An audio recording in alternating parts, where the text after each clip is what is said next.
नमस्कार बंधुरा आज के आमी एकदम सहजे तैरी करे देखाबो मात्र कयेक मिनिटे सेरा स्वादेर चिंगड़ी माछेर एकटा रेसिपि।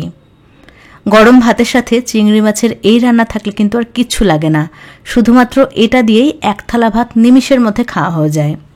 तो रान्नाटा करार जोन्नो एखाने आमी 250 ग्राम चिंगड़ी माछ निয়েছি। মাঝারি সাইজের চিংড়ি মাছ খুব ভালো করে ধুয়ে পরিষ্কার করে নিয়েছি। খোসাটাকে কিন্তু পুরোপুরি আমি ছাড়িয়ে নিয়েছিলাম। এবার মাছের মধ্যে পরিমাণ মতো নুন, খুব সামান্য পরিমাণে হলুদ আর একটুখানি ঝাল লঙ্কার গুঁড়ো দিয়ে ভালো করে মাখিয়ে নিয়েছি। মাছটাকে মাখিয়ে রেখে দিচ্ছি 10 মিনিটের জন্য, যাতে করে লঙ্কার ঝাল আর নুনের টেস্টটা মাছের মধ্যে খুব ভালো করে ঢুকতে পারে। এবার একটা ছোট মিক্সির জারে নিয়ে নিচ্ছি 3 টেবিল চামচ কোড়ানো নারকেল। কোড়ানো নারকেল আমার কাছে ছিল, সেজন্য আমি কোড়ানো নারকেলটা ইউজ করেছি। যদি কোড়ানো নারকেল না থাকে তাহলে নারকেল ছোট ছোট করে কেটেও কিন্তু বেটে নিতে পারেন। এর মধ্যে দিয়ে দিচ্ছি কালো আর হলুদ সর্ষে মিলিয়ে 2 টেবিল চামচ। 1 টেবিল চামচ দিয়ে দিলাম পোস্ত। ঝালের জন্য 3টে কাঁচা লঙ্কা আর দিয়ে দিচ্ছি 4 কোয়া রসুন। রসুনটা কিন্তু বাদ দেবেন না, অবশ্যই দেবেন। 4 কোয়া রসুন দেওয়ার জন্য ফ্লেভারটা একদম চেঞ্জ হয়ে যায়, অসাধারণ টেস্ট হয়।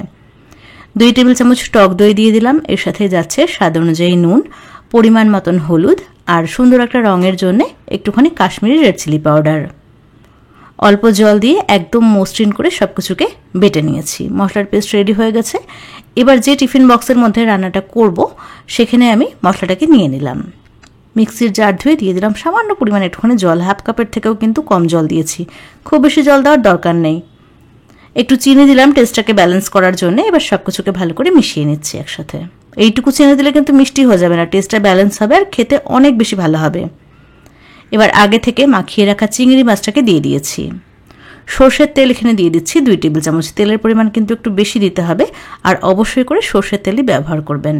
একটু ধনেপাতা কুচি দিয়ে সবকিছুকে ভালো করে মিশিয়ে নিচ্ছি একসাথে। এই সময় নুনটা একটুখানি টেস্ট করে দেখতে পারেন। নুনটা যদি ঠিকঠাক না হয় না তাহলে কিন্তু খুব একটা ভালো হবে না রান্নার টেস্ট। তো আমার নুন ঝাল সবকিছু একদম পারফেক্ট আছে। সবকিছুকে ভালো করে একসাথে মিশিয়ে নেওয়ার পরে 3টে কাঁচা লঙ্কা চিড়ে রেখেছিলাম সেটা দিয়ে দিলাম। এতে করে খুব সুন্দর একটা ফ্লেভার আসবে, ভালো লাগবে খেতে। টিফিন বক্সের ঢাকনাটাকে বন্ধ করে দিয়েছি।